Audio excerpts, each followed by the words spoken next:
Tennessee This Week from WATE 6 on your side starts now. Hello and welcome to Tennessee This Week. Good to be with you. I'm Don Hudson. It had never happened before until last week. The United States House of Representatives voting to remove the Speaker of the House from that leadership position. Now, it followed a deal to keep the federal government open temporarily and makes the effort to reach a long-term agreement more complicated. One of our lawmakers was right in the middle of the maneuvering and voted against Kevin McCarthy. We're going to hear from him in a moment. But first, Rashad Hudson from our D.C. Bureau looks at the vote as McCarthy says he will not run to get his position back. The office of Speaker of the House of the United States House of Representatives is hereby declared vacant. In a historic move, the House voted to remove Kevin McCarthy from his job as Speaker. Now, Congressman McCarthy says he won't try to take the gavel back. I'll have the conference pick somebody else. The campaign to replace him has started. Ohio Congressman Jim Jordan, a conservative hardliner, was the first to jump in the race. Are you planning to run for the Speaker position? No, we are. Yeah, we are. You are? Yeah. Louisiana Congressman Steve Scalise, a McCarthy ally currently serving as Majority Leader, says he wants to be Speaker. Oklahoma Republican Kevin Hern says he's also considering a bid. I'm probably one of the most conservative members in Congress. Hern, Scalise, and Jordan met with the Texas Republican delegation on Wednesday, hoping to lock in support from the state's 25 Republicans. But House Democrats are standing by their decision to vote against former Speaker McCarthy. It's laughable that they're trying to blame the Democrats. This is a party that for 9 months has not engaged one time with House Democrats, has not worked across the aisle. The House isn't expected to vote on a Speaker until next week. Until then, the work to fund the government is put on pause. We have a lot of work to do, and the American people expect us to get it done. Reporting in Washington, Rashad Hudson, back to you. And as you probably know by now, Congressman Tim Burchett from right here in Knoxville joined with 7 fellow Republicans in the vote to vacate McCarthy's speakership. Burchett spoke Wednesday night with News Nation's Chris Cuomo about a phone call which apparently swayed his vote. And I was on one of your rivals. I won't say their name, but I just said, I said, how are you going to make that decision? I said, well, honestly, I'm going to pray about it. I asked God he's done pretty well for me. And oddly enough, one of my best friends, guy I've known longer than anybody. We were at Little Red Schoolhouse together, this pre-K thing back in the early 70s. And he called me. He's having heart surgery in a couple of weeks. And he was more worried about me after he saw what was in the news. And he said, and I told him, kind of my dilemma. And he said, brother, he said, you've always trusted your conscience. That served you well. And I thought, yeah, okay. And so I was praying about it. Well, I told that story on the other station. And lo and behold, the speaker called me. And I don't want to get too much into it, but it was between us. But it was condescending, I thought. And I felt like, I said I was praying about it, and I just didn't feel. It made after I was over with, because then it just went into it's like his opening salvo, and then it just went. And he said, well, what?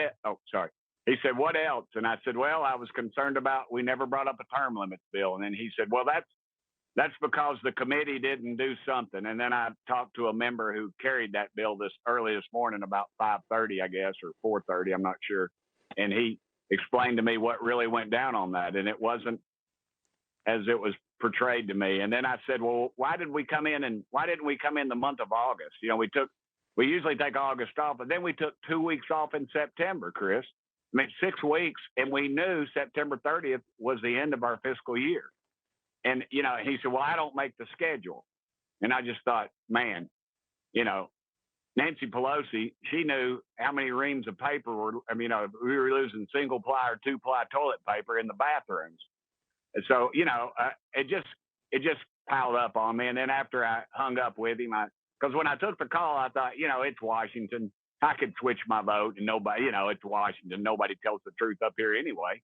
So then I started thinking about it, and I thought, that's not where I want to be, and that's not the character of who I want to be. Have that speaker's gavel, and he since said on the news that that's not what he meant. I misunderstood, but what's done is done. I'm not dwelling on it. I just it's just unfortunate, and I fully expect to have opposition well-funded opposition, and they will try to take me out in the primary.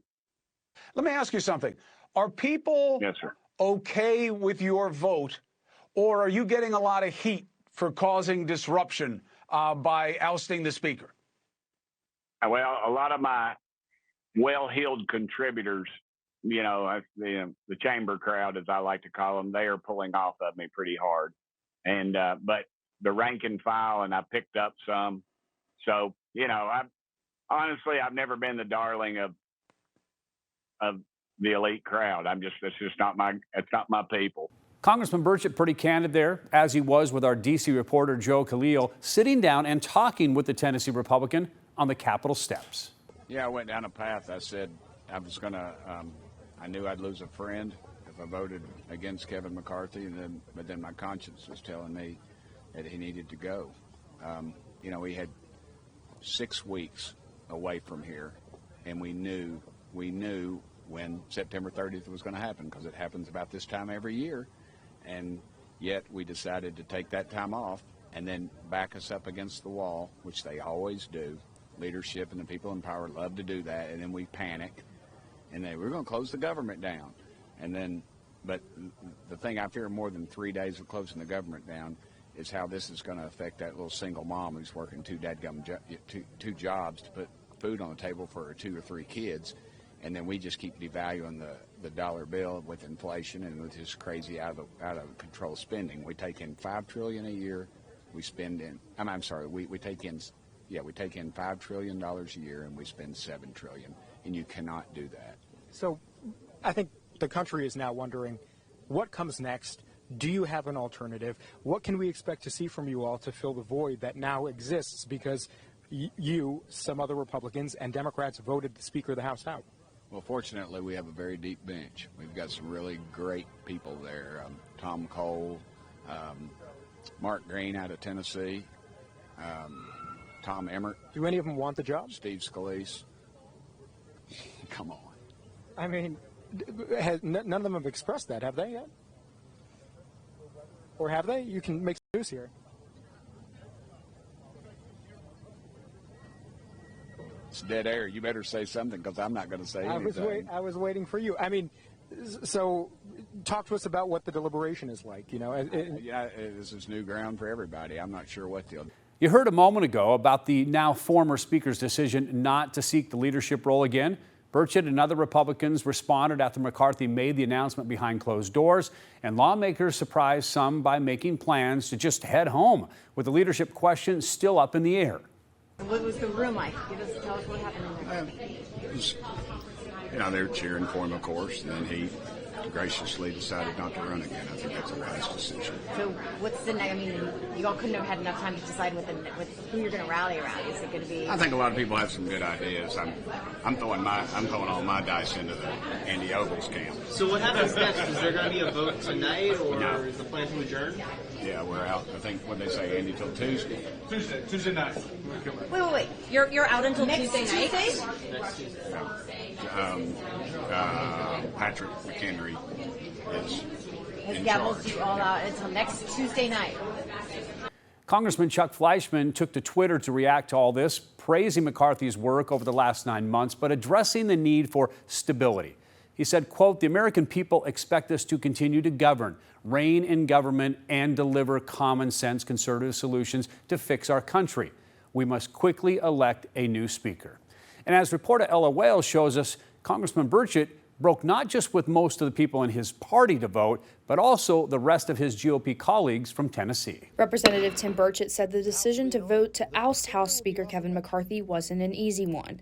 After just narrowly avoiding a government shutdown, Burchett says he's frustrated after ending up with only a temporary budget solution again. And we keep saying we're going to change it after the next time. Oh, they said, Burchett, vote for this thing, and we'll change it the next time.